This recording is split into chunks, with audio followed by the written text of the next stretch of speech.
Hello students, আশা করি প্রত্যেকে খুব ভালো রয়েছো। আমার চ্যানেল এসো কিছু শিখিতে তোমাদের প্রত্যেককে স্বাগত। আজকে আমাদের আলোচনার বিষয় হলো ষষ্ঠ শ্রেণীর পরিবেশ ফার্স্ট ইউনিট টেস্ট 2024-এ তোমাদের কীরকম কোশ্চেন পেপার হবে, তো সেরকম একটা কোশ্চেন প্যাটার্ন আজকে আমরা এই ভিডিওতে আলোচনা করব।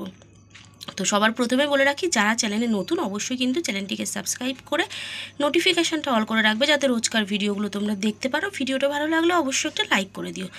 তো চলো আলোচনাটা শুরু করা যাক। যে টাইপের কোশ্চেন প্যাটার্ন আজকে আমরা আলোচনা করব, নাম্বারগুলো যেভাবে থাকবে তোমাদের কিন্তু পরীক্ষায় সেইভাবেই কিন্তু নাম্বারগুলো সেটিং হবে, ঠিক আছে? তো অবশ্যই কিন্তু প্রত্যেকে স্কিপ না করে ভিডিওটা পুরোপুরি দেখবে। তো চলো আলোচনাটা শুরু করি। দেখো, ফার্স্টে আছে সঠিক উত্তরটি নির্বাচন করো। এখানে কিন্তু তোমাদের যে পরীক্ষার পরিবেশের কোশ্চেনটা হবে, তোমাদের কিন্তু দুটো পার্ট আলাদা করে দেবে, ভৌত বিজ্ঞান আর হচ্ছে জীবন বিজ্ঞান, ঠিক আছে? ফিজিক্যাল সায়েন্স আর লাইফ সায়েন্স। তো সেই কারণে আমি ফিজিক্যাল সায়েন্স এটা, তো ফিজিক্যাল সায়েন্সের পার্টটা আগে হবে, লাইফ সায়েন্সটা পরে হবে। তো সেইভাবেই আমরা আলোচনা করবো আজকে। তো দেখো, ফার্স্টে দিয়েছে ফিজিক্যাল সায়েন্সে সঠিক উত্তরটি নির্বাচন করো, যে কোনো চারটি, 1 নম্বর করে 4টে করতে হবে, 4 নাম্বার। ফার্স্টেরটা কি আছে? একটি মনুষ্যসৃষ্ট ঘটনা হলো বন্যা, ভূমিকম্প, গাছ কাটা না দাবানল। তাহলে একটি মনুষ্যসৃষ্ট ঘটনা হচ্ছে গাছ কাটা। নেক্সট বলেছে সোডিয়াম ও ক্লোরিন দিয়ে তৈরি যৌগটি হলো, দেখো, চিনি, নুন, পাথুরে চুন না সাবান। তাহলে সোডিয়াম ও ক্লোরিন দিয়ে তৈরি যৌগটি হলো হচ্ছে নুন। নেক্সট আছে, দেখো বলছে যে চুন জলের উপরের আস্তরণের জন্য প্রয়োজন অক্সিজেন, কার্বন ডাইঅক্সাইড, নাইট্রোজেন না হাইড্রোজেন গ্যাস। তাহলে চুন জলের উপরের আস্তরণের জন্য প্রয়োজন হচ্ছে কার্বন ডাই অক্সাইড। নেক্সট বলেছে কার্বোরিল হলো রাসায়নিক কীটনাশক, অজৈব সার, জৈব সার না মিশ্র সার। তাহলে কার্বোরিল হলো একটি রাসায়নিক সার। নেক্সট বলছে যে একটি তরল অধাতুর নাম হলো ব্রোমিন, পারদ, সোডিয়াম না ক্লোরিন। তাহলে একটি তরল অধাতুর নাম হলো কিন্তু ব্রোমিন। নেক্সট চলে আসছি আমরা, দেখো সংক্ষিপ্ত উত্তর দাও। 2 নম্বরের আছে যে কোনো দুটি, 2 নম্বর করে দুটো করতে হবে, 4 নাম্বার, ঠিক আছে? ফার্স্ট দিয়েছে 2-এর 1, ঠিক না ভুল নির্বাচন করো। রাত থেকে দিন হওয়া আবার দিন থেকে রাত হওয়া এক একটি পর্যাবৃত্ত ঘটনা। তো এটা কিন্তু ঠিক, ঠিক আছে?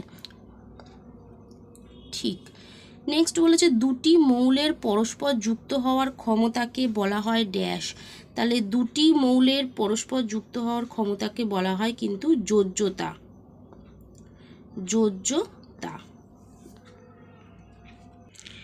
নেক্সট 2-এর 3 বলেছে, দেখো শূন্যস্থান পূরণ করো। যে ঘটনা ধীরে ধীরে হয় সেটি হলো ড্যাশ ঘটনা। এটা হবে, সেটি হলো মন্থর ঘটনা।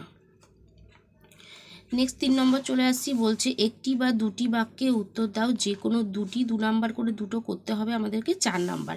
ফার্স্ট 3-এর 1 কি দিয়েছে? জলের অণু কী কী মৌল দিয়ে গঠিত হয়? এই অণুতে কোন মৌলের কয়টি পরমাণু আছে? 1 + 1 2 নাম্বার।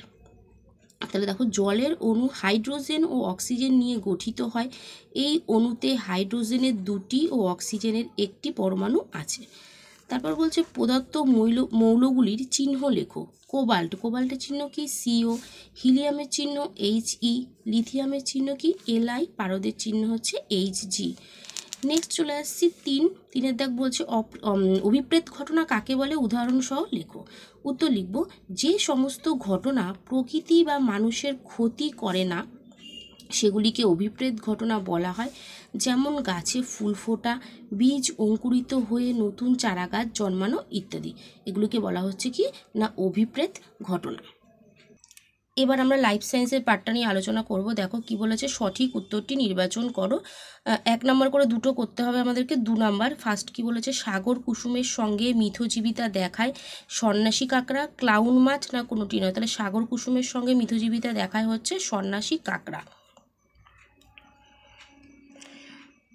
নেক্সট বলেছে ফুসফুস, হাড় ও অঙ্গে যক্ষার জীবাণু, ম্যালেরিয়ার জীবাণু না আমাশয়ের জীবাণু বাসা বাঁধে। তাহলে ফুসফুস, হাড় ও অঙ্গে কিন্তু যক্ষার জীবাণু বাসা বাঁধে। তারপরে কি বলেছে, ধুনা তৈরি হয় অর্জুন শাল না পাইন গাছের আঠা থেকে? তাহলে ধুনা তৈরি হয় হচ্ছে শাল গাছের আঠা থেকে।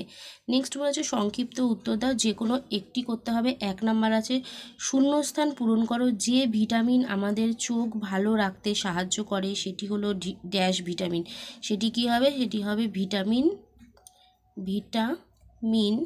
এ, আমাদের চোখ ভালো রাখতে সাহায্য করে। নেক্সট বলেছে জাপ পোকারা গাছের শর্করা সমৃদ্ধ রস শোষণ করে যে বজ্র ত্যাগ করে তাকে বলে ড্যাশ, এটা হবে হানি নিউট। নেক্সট আসছি 3 নম্বরে বলেছে একটি বা দুটি বাক্যে উত্তর দাও, যে কোনো একটা করতে বলেছে। স্বর্ণলতা কিভাবে খাদ্য সংগ্রহ করে? দেখো উত্তর লিখব, স্বর্ণলতা একটি পরজীবী উদ্ভিদ। এটি যে গাছের ওপরে জন্মায় তার দেহ থেকে পুষ্টিরস শোষণ করে নিজেদের খাদ্য সংগ্রহ করে। নেক্সট কোশ্চেন বলেছে পরিবহনে প্রাণীর ভূমিকা বর্ণনা করো। উত্তর লিখব, পরিবহনের কাজে বিভিন্ন প্রাণী গুরুত্বপূর্ণ ভূমিকা পালন করে, যেমন 1 দিয়ে লিখব গরু মোষ চাষের জমি থেকে ফসল পরিবহনে সাহায্য করে। 2 হচ্ছে উট মরুভূমিতে যাত্রী পরিবহন করে। 3 নম্বর লিখব খচ্চর যাত্রী ও মালপত্র পরিবহন করে। প্রত্যেকে ভিডিওটা আশা করছি পুরোটা দেখেছো।